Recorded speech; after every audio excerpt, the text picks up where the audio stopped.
Termino oggi 35 anni di onorato servizio nella Polizia di Stato. Un abbraccio affettuoso, Franco.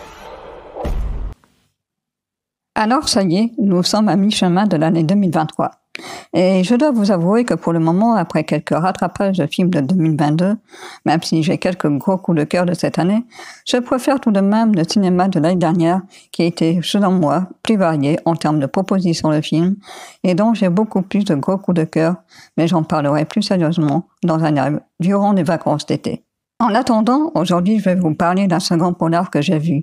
Le précédent étant Misanthrope, qui était sympa, mais qui, par les clichés de l'écriture des personnages, j'avais trouvé le film plutôt classique dans sa forme. Même si les acteurs ont très bien supporté le film sur leurs épaules. Mais étant une enfant du cinéma du début de carrière de David Fincher, avec Seven ou encore Zodiac, et plus tard Prisonnière de Denis Villeneuve, entre autres, il est difficile à ce que je puisse être surprise dans ce genre. Et pour le film dont je vais vous parler aujourd'hui, Dernière nuit à Milan, de Andrea Di Stefano, a su me laisser en apnée durant une grande partie de métrage. L'histoire raconte celle d'un flic qui a toujours été honnête dans son métier, toujours prêt à servir son pays, sauver ses collègues qui font pour lui partie de sa famille. Après 35 ans de service, il se dit prêt à prendre sa retraite et de profiter de la vie avec sa femme. Cependant, son collègue va lui proposer une dernière mission. Une mission qui ne se passera pas tout à fait comme prévu. Un polar tourné à l'ancienne, 100% pellicule. C'est le premier film que Andrea Di Stefano tourne chez lui en Italie. Il faut dire, avec ces films militants qui essayent de dénoncer le vrai visage de l'Italie, avec ses trafics de drogue et ses guerres de gangs, c'est assez dangereux de tourner des films chez lui sur leur sujet. Et comme il a dit à l'avant-première du film qui a eu lieu le 7 juin dernier à Paris, à travers cette fiction, il a voulu démontrer cette réalité de l'Italie d'aujourd'hui. Ce qui a su m'embarquer dans ce polar, c'est son ambiance, son originalité de nous faire vivre l'enquête dans une boucle temporaire.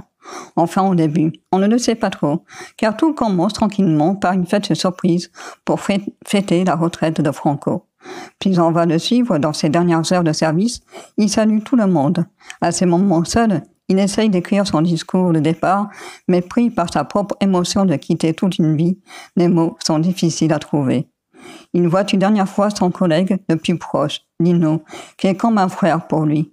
Lino et sa famille font partie de la famille de Franco. Ils boivent un dernier coup ensemble, mais durant ce verre, Lino lui propose la fameuse dernière mission. Ils doivent amener la fille du chef de gang chinois à un endroit tenu secret. Mais sur le chemin, ils vont se faire arrêter par une patrouille de police qui finalement en sera une fosse. C'est alors qu'une fusillade va se déclencher. Franco va vite s'apercevoir que s'il appelle à l'aide auprès de ses collègues, tout se tourne contre lui. Il n'a que sa femme pour le couvrir, et elle va l'aider jusqu'au bout à fuir cette bavure. Tout est extrêmement très bien rythmé, sans non plus trop de violence pour ceux qui n'aiment pas la violence dite réaliste.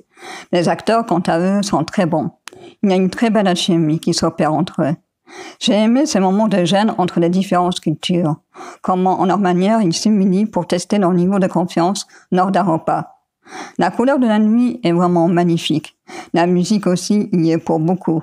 Très discrète, mais dans les moments de tension, on entend d'un coup cette voix qui respire lourdement, comme si elle s'étouffait, ce qui amène une tension supplémentaire. C'est une musique que j'appellerais expérimentale, même s'il y a aussi ces moments musicaux très classiques. Le suspense est aussi vraiment très bien mené, même si au bout d'un moment on comprend que ce que nous voyons, c'est ce qui nous ramène au début. Et puis il y a cette fin qui est juste magnifique. Enfin, je vous en dis pas plus pour pas non plus tout vous dévoiler, mais ceux qui l'ont vu, je pense que vous comprendrez de quoi je veux parler. Un très bon film pour ma part, et je dirais même un très bon polar thriller de ces dernières années. Un film d'une grande puissance et sincérité. Voilà, ce sera tout pour cette critique. Si vous l'avez vu, n'hésitez pas à dire ce que vous en avez pensé dans les commentaires qui sont là pour ça. Quant à moi, c'est tout pour aujourd'hui. Je vous dis à très bientôt pour une prochaine vidéo. Denaro è fratello del diavolo.